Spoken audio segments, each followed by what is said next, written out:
नमस्कार दोस्तों। प्रधानमंत्री मोदी अगर ये कहते हैं मैं हिंदू मुसलमान नहीं करता हूं, यह मेरा संकल्प है, जिस दिन मैं हिंदू मुसलमान करूंगा उस दिन मैं सार्वजनिक जीवन में रहने योग्य नहीं रहूंगा। आप में से कितने लोग प्रधानमंत्री के इस कहे पर यकीन करते हैं? आप में से कितने लोगों को लगता है कि प्रधानमंत्री मोदी हिंदू मुसलमान नहीं करते हैं? आप में से कितने लोगों को लगता है कि प्रधानमंत्री की राजनीति का केंद्र बिंदु हिंदू मुसलमान नहीं है? आप में से कितने लोगों को लगता है कि बीते एक महीने के भीतर ही प्रधानमंत्री ने हिंदू मुसलमान करने वाली राजनीति नहीं की है, ऐसे भाषण नहीं दिए?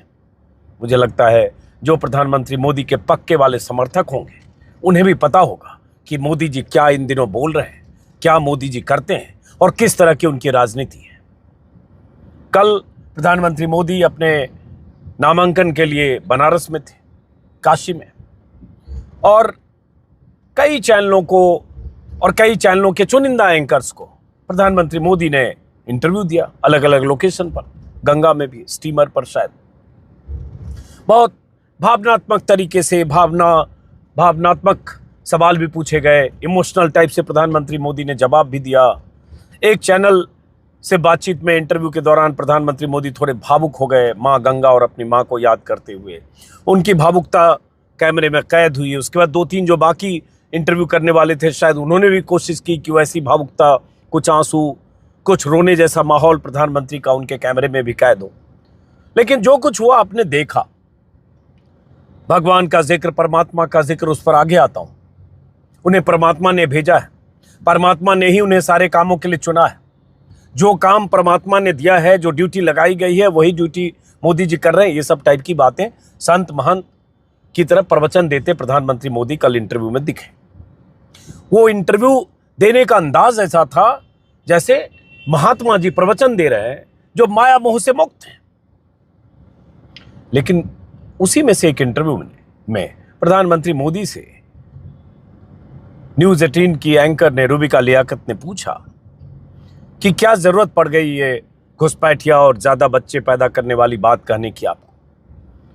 तो बड़ा प्रधानमंत्री ने जिस ढंग से कहा, हैरानी जताकर, आश्चर्यचकित, मैं हैरान हूं, किसने आपको कहा कि ज्यादा बच्चा पैदा करने की वालों की बात होती है तो मुसलमानों से जोड़ देते हैं? मैंने ना तो हिंदू कहा है ना मुसलमान कहा। और उसके बाद उन्होंने कुछ कहानियां उस इंटरव्यू में बताई कि कैसे प्रधानमंत्री मोदी जब छोटे थे तो कैसे मुस्लिम परिवारों से उनकी निकटता थी, कैसे ईद के दिन उनके यहाँ खाना नहीं बनता था, ताजिया के नीचे से वो जाते थे, और कैसे मिलजुल कर रहते थे मुस्लिम परिवारों से उनके रिश्ते। ये सब उस इंटरव्यू में कहा। सुनने में किसी को भी अच्छा लगेगा। और वो भी इंटरव्यू के दौरान कई बार जब प्रधानमंत्री मोदी मायावी नेता से एकदम संत की तरह प्रवचन देने लगते हैं तो किसी को भी मति भ्रम हो सकता है। लेकिन मोदी जी को जानने वाले, मोदी जी को सुनने वाले, उनके समर्थक और विरोधी दोनों ने अगर कल उनकी बात सुनी होगी तो लगा होगा क्या बात कर रहे हैं। प्रधानमंत्री मोदी कहते हैं कि मैं हिंदू मुसलमान नहीं करता हूं, ये मेरा संकल्प है। प्रधानमंत्री मोदी के भाषण को आप पहले दौर के चुनाव के बाद के भाषण को ही देख लीजिए, हालांकि पहले दौर के पहले भी भाषण को, और जब मटन, मुगल और मछली से शुरू हुआ, और उसके बाद जो पहले दौर के बाद जो बांसवाड़ा में प्रधानमंत्री मोदी ने भाषण दिया, मनमोहन सिंह के एक बयान का जिक्र करते हुए जब उन्होंने कहा कि सारी संपत्ति इकट्ठा करके ये कांग्रेस वाले किसको बांटेंगे? जिनके ज्यादा बच्चे हैं उनको बांटेंगे, घुसपैठियों को बांटेंगे। क्या आपकी मेहनत की कमाई घुसपैठियों को दिया जाएगा? आपको मंजूर है? और उसके बाद उन्होंने मंगलसूत्र, जेवर और ये सब कहा कि ये सब छीनकर मुसलमानों को दे दिया जाएगा। जाहिर है, सीधी सीधी कह रहे हैं कि जिनके ज्यादा बच्चे हैं उनको बांटेंगे और घुसपैठियों को बांटेंगे। तो एक तरह से उन्होंने पहले तो जो तथ्यात्मक तौर पर जो कहा सो कहा, जो कांग्रेस के मैनिफेस्टो में कहीं नहीं है, वो लफाजी करते रहे, झूठ बोलते रहे, गलत बयानी करते रहे। एक भी शब्द जिक्र नहीं है कांग्रेस के मैनिफेस्टो में, मुस्लिम का जिक्र नहीं है। लेकिन प्रधानमंत्री मोदी वहां झूठ बोलते रहे, लगातार झूठ दर झूठ हर रैली में। लेकिन अगर प्रधानमंत्री मोदी ने बांसवाड़ा में साफ कहा कि संपत्ति लेकर घुसपैठियों को, ज्यादा बच्चा पैदा करने वाले को बांटेंगे, और उसके बाद अलग अलग सभाओं में प्रधानमंत्री मोदी के भाषण, हर भाषण में मुसलमान का जिक्र, और मुसलमान का जिक्र जिस ढंग से प्रधानमंत्री ने किया, वो कोई भी समझदार आदमी समझेगा कि वो करना क्या चाहते हैं। हुआ ये भी कि बांसवाड़ा के उनके उस भाषण के बाद बहुत सारे लाखों करोड़ों लोगों को लगा कि प्रधानमंत्री पद पर बैठा एक शख्स अपनी गरिमा को खोकर देश की एक बड़ी आबादी को, और जो सबका साथ, सबका विश्वास, सबका विकास कहते हैं, इस तरह की बात कैसे कर सकते हैं? सबको बुरा लगा, करोड़ों लोगों को लगा होगा, लेकिन एक बीजेपी अल्पसंख्यक मोर्चा के एक नेता भी थे, उस्मान गनी, बीकानेर जिला अल्पसंख्यक मोर्चा के अध्यक्ष। उसी दौरान उस प्रधानमंत्री के भाषण के 1-2 दिन बाद वो दिल्ली में कहीं घूमते हुए कनॉट प्लेस में न्यूज़ 24 के रिपोर्टर राजीव रंजन सिंह, जो माहौल क्या करते हैं, उनसे टकरा गए। उन्होंने माइक पर 1-2 सवाल पूछ लिया और उन्होंने कह दिया ये वाहियात बात मोदी जी करते हैं, ये गलत बात है, मुझे भी बुरा लगा, ये नहीं करना चाहिए। और उन्होंने एतराज़ जताया, उस पर विस्तार से मैंने वीडियो बनाया। और उन्होंने एतराज़ इस हद तक जताया कि बीजेपी के नेता रहते हुए उन्होंने कहा हमें वोट मांगने में दिक्कत होती है, ऐसी बात प्रधानमंत्री को नहीं कहनी चाहिए। बीजेपी के नेता ने कहा, अल्पसंख्यक मोर्चे के। नतीजा ये हुआ कि उस्मान गनी जब यहाँ से लौटे बीकानेर वापस, किसी न किसी बहाने से पुलिस उनके घर गई और उसके बाद शांति भंग करने के आरोप में उन्हें गिरफ्तार कर लिया गया। 2 दिन तक गिरफ्तार थे, आज कई दिन हो गए, मुझे उसके बाद जानकारी नहीं है क्या हुआ।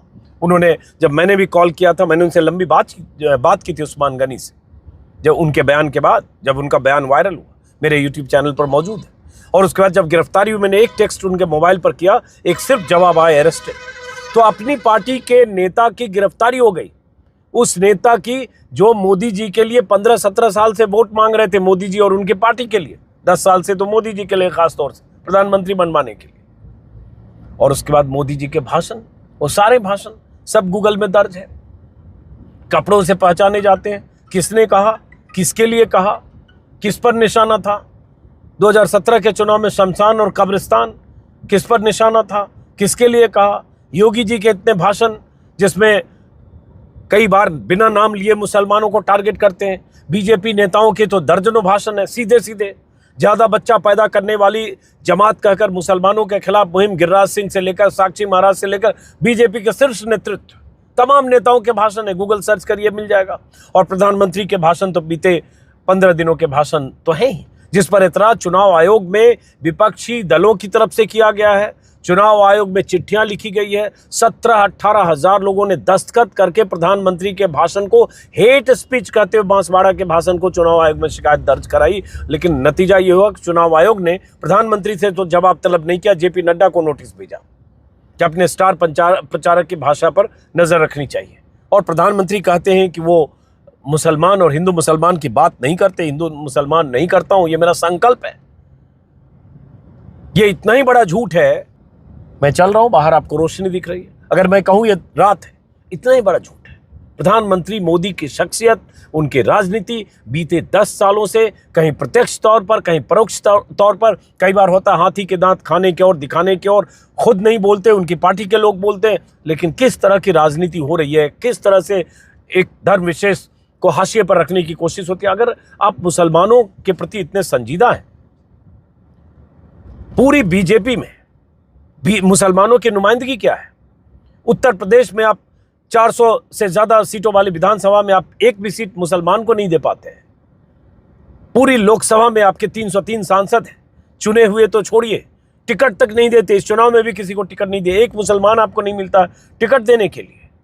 और मुसलमानों को नाम लेकर जो प्रधानमंत्री मोदी हाल के दिनों में अपने भाषणों में जो कह रहे हैं, मुगलों से जोड़कर, अभी कुछ नेताओं के बयान देख रहा हूं, औरंगजेब की आत्मा है, निशाना भले कांग्रेस पर या विपक्षी दलों पर साधते हो, लेकिन मकसद क्या है, इशारा किधर है? ये प्रधानमंत्री अगर कहते हैं कि मैं हैरान हूं जी, मैं हैरान हूं, ऐसा किसने कहा? प्रधानमंत्री ने कल ये भी कहा कि परमात्मा ने मेरे से काम लेना तय किया है, परमात्मा ने मुझे भेजा है, ये ऊर्जा और काम करने की दिशा भी परमात्मा देता है, मैं हर काम को ईश्वर की आराधना समझकर करता हूं। तो ये देश में नफरत की जो खेती हो रही है, नफरत की जो राजनीति हो रही है, बीते 10 सालों में हर गांव, हर गली, हर चौराहा, हर नुक्कड़, हर शहर, हर सूबा, कोई ऐसा इलाका नहीं है जहां हिंदू मुसलमान की राजनीति वहां के माहौल को प्रभावित न करता हो। कहीं भी, किसी भी गांव में जाइए, किसी भी इलाके में जाइए, जिस तरह की बात जो मोदी जी के समर्थक करते हैं, उसका कोर है मुसलमानों के प्रति नफरत।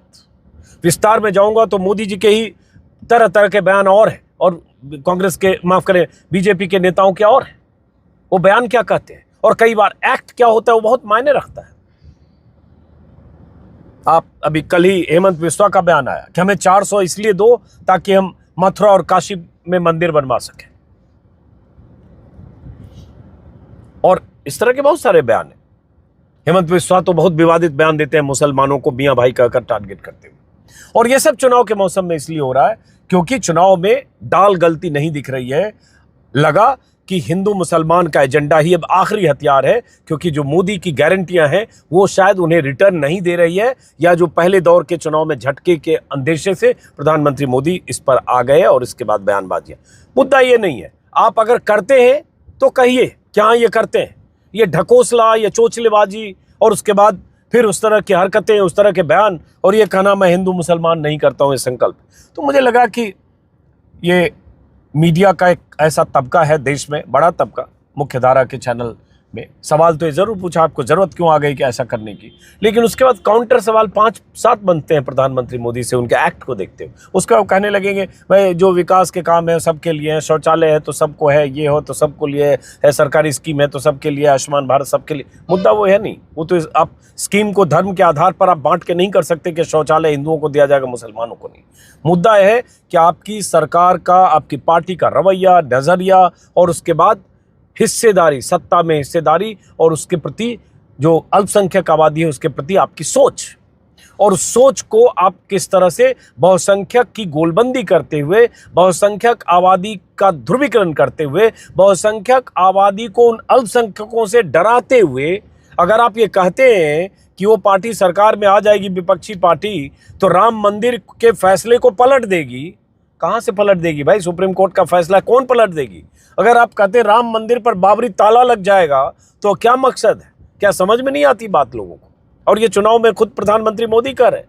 भाई आपके पास इतने मुद्दे हैं, आपने 10 साल राज किया देश में, इतनी योजनाएं परियोजनाएं चलाई जिसका जिक्र आप करते हो, चलाई भी, ये भी मैं कहूंगा, तो उस पर मांगिए ना वोट। ये सब बातें कर क्यों रहे? बहरहाल ये कोई सवाल उनसे इस तरह का पूछा नहीं गया।